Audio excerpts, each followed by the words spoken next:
Good evening. My name is Delano Townsend, and tonight I will be discussing the overall usability of the PlayStation 3.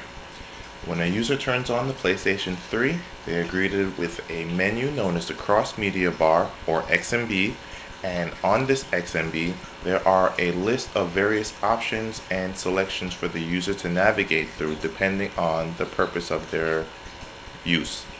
They have the users function, the settings function, the photos, music, video, game, network, PlayStation Network, and friends.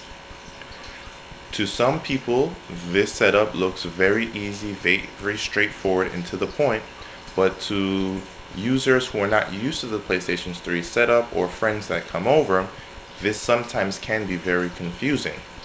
Most users in my time that I've noticed will initially just run through each of these without necessarily looking for what the function of each of these different things are for. For example, in the networking section at the end, there's a program known as Life with PlayStation. The purpose of Life with PlayStation is to provide users with a up-to-date news and weather channel built into their system with internet access. You are able to span the globe with Google Images and with the Associated Press get various up-to-date news articles. As this is loading, you will notice that it's giving you a notice explaining how things work and reminding you not to turn the system off. There's a quick navigational tutorial, and then the program starts immensely quickly afterwards. As you can see, I am able to search through the network. Right now, there we go.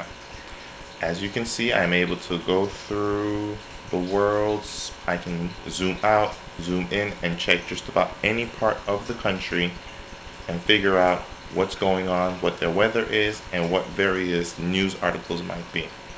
If a friend comes over or an associate and they want to use your PlayStation 3 for another focus feature, most users will decide that they will press random buttons on the controller to get it to work.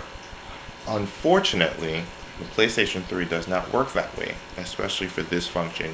No matter which button that you press, nothing is going to pop up other than this option menu, which does not provide a means of exiting.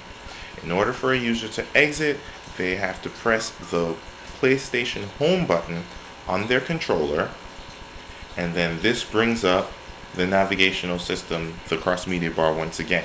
From here, the user can then quit the program in question, or they can immediately jump to another feature from there.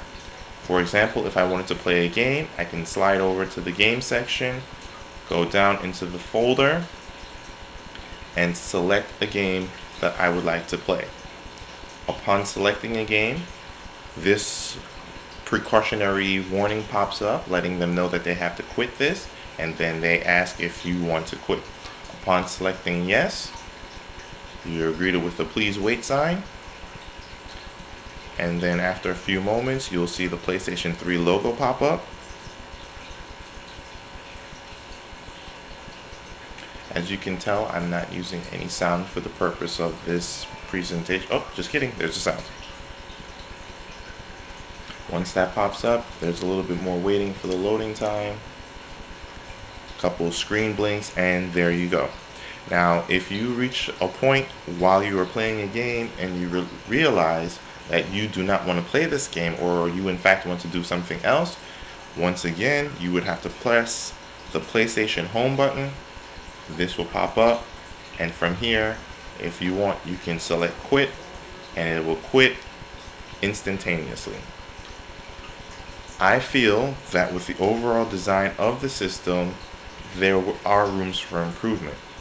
For example, I'm not sure if you can see this, but on the controller, it's all black. There's a shiny button a shining indicator at the top, letting you know what controller you are, but that's about it.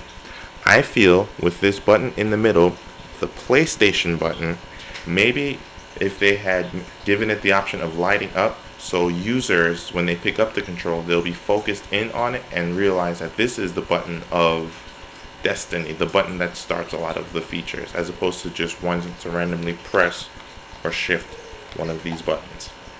My idea would be to add a light to it and maybe even reposition some of the buttons and some of the controls in the programs. Thank you.